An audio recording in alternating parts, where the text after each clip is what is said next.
Selamat pagi, perkenalkan nama saya Angelina Cindy. Saya adalah mahasiswi Universitas Sanata Dharma program studi PBSI angkatan 2019A dengan NIM 191224021. Pada kesempatan hari ini, saya akan menyampaikan tentang afiks derivasional dan tipe-tipe nomina dalam konstruksi verba denominatif bahasa Indonesia. Berikut saya akan share screen hasil kerja saya. Afiks derivasional dan tipe-tipe nomina dalam konstruksi verba denominatif bahasa Indonesia. Langsung saja kita mulai. Yang akan saya sampaikan di sini, yang pertama adalah afiks derivasional.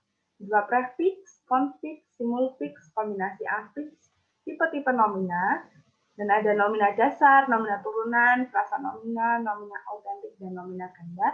Dan yang terakhir adalah nomina bernyawa dan nomina tidak bernyawa. Yang pertama langsung saja kita masuk ke pendahuluan. Penelitian ini secara susunan gramatikal dapat menjadi sebuah susunan verba denominatif karena terbentuk dari perpaduan bentuk morfologis, sintaksis, dan makna sistematis. Penelitian ini bertujuan untuk mendeskripsikan ciri-ciri konstruksi verba denominatif bahasa Indonesia dan dilakukan dalam 3 tahapan. Yakni yang pertama, pengumpulan data, merupakan datanya berbentuk kalimat deklaratif yang memiliki predikat verba denominatif, lalu analisis data yang berbentuk konstruksi verba denominatif yang mengisi fungsi predikat. Yang ketiga adalah penyajian hasil. Ini tahapan yang terakhir menggunakan metode formal dan informal. Kita masuk ke afiks derivasional. Afiks derivasional merupakan pembentukan verba bahasa Indonesia. Ini dapat diproses melalui derivasi dengan memanfaatkan afiks. Afiksasi mengubah kategori leksikal suatu kata, yakni nomina menjadi verba. Terdapat 4 jenis afiks derivasional, yakni yang pertama adalah prefiks, yang kedua konfiks, 3 simulfiks, dan yang terakhir adalah kombinasi afiks. Yang pertama kita masuk pada prefiks. Prefiks merupakan konstruksi verba denominatif yang terbentuk dari penambahan afiks ini melalui proses umum. Lalu dalam setiap proses tersebut, distribusi antara prefiks dan nomina membentuk kata-kata derivasional dengan pola yang acak dan makna yang utuh. Ini menurut Cair 2012. Terdapat 4 afiks yang menderivasikan nomina menjadi verba denominatif. Yang pertama adalah menasa. Menasa di sini kita ambil contoh menabuh. Menabuh dari kata tabuh. Kita tidak mungkin menggunakan katanya itu mentabuh. Nah, itu jadi seperti tidak bunyi. Maka di sini diberitahukan bahwa dalam kata menabuh ini ada yang luluh. Jadi kita menggunakan menasa. Menabuh dari kata dasar tabuh. Yang selanjutnya adalah kita bisa ambil contoh bergurau. Lalu ada terurai, terangkat, tertindas. Lalu yang terakhir ada di. Kita bisa menggunakan dimakan, diminum. Lanjut, kita akan masuk pada bagian konfiks.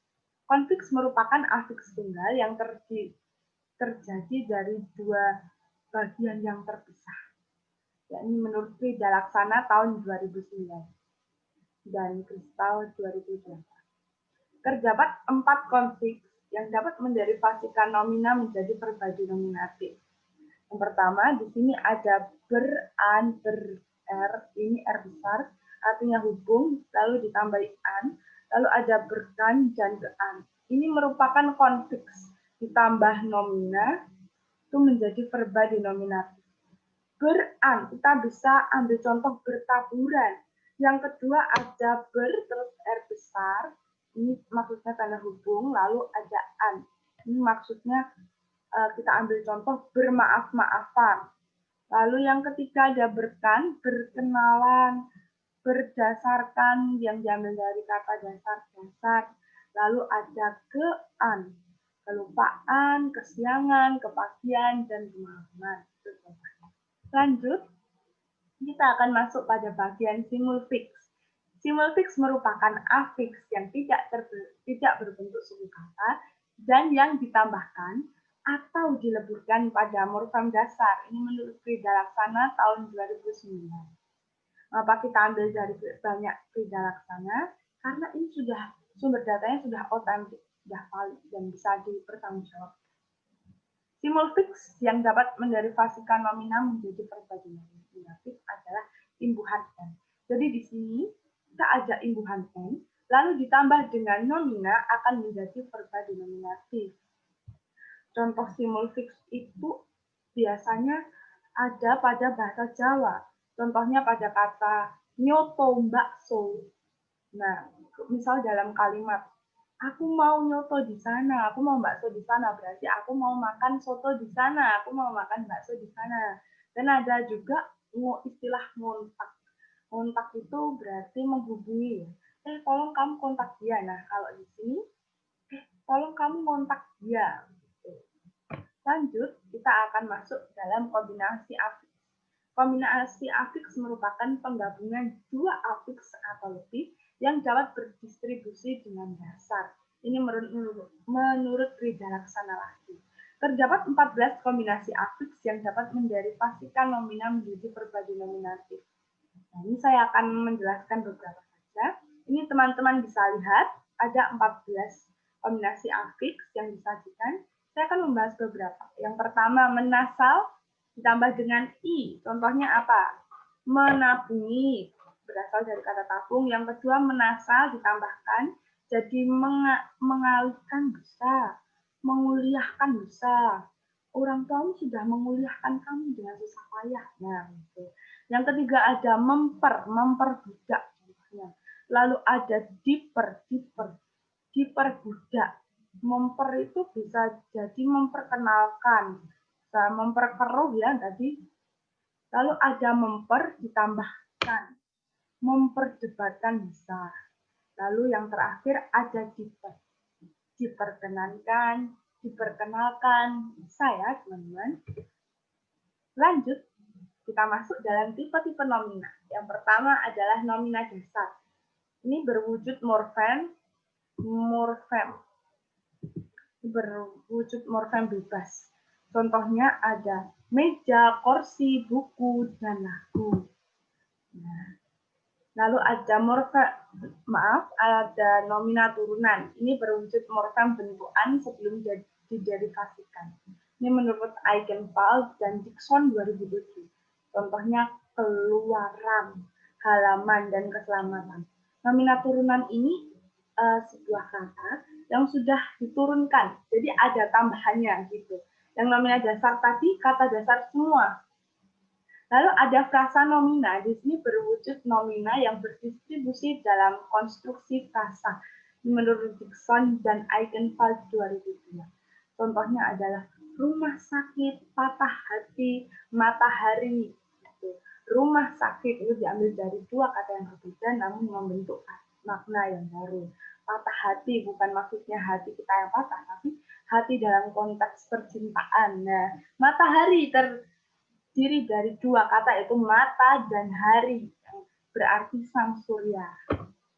Lanjut, kita masuk ke nomina otentik dan nomina ganda. Nomina otentik merupakan nomina yang status kenominaannya pasti dan tidak dapat diperdebatkan. Contohnya mencaci. Mencaci itu ya berarti kita ya menghina gitu. Mencari-cari terus kesalahan, kayak menghakimi gitu. Lalu berkeliaran. Berarti ya kemana-mana, tidak bisa diam. Ada bersamaan. Kebetulan aku bersamaan dengan dia. Dan memayungi. Lalu ya ada nomina ganda. Nomina ganda merupakan nomina yang status kenominaannya belum pasti dan bisa diperdebatkan, teman-teman. Contohnya apa? Berkerlipan. Berkerlipan bintang-bintang di atas sana. Tidak, dia matanya berkerlipan.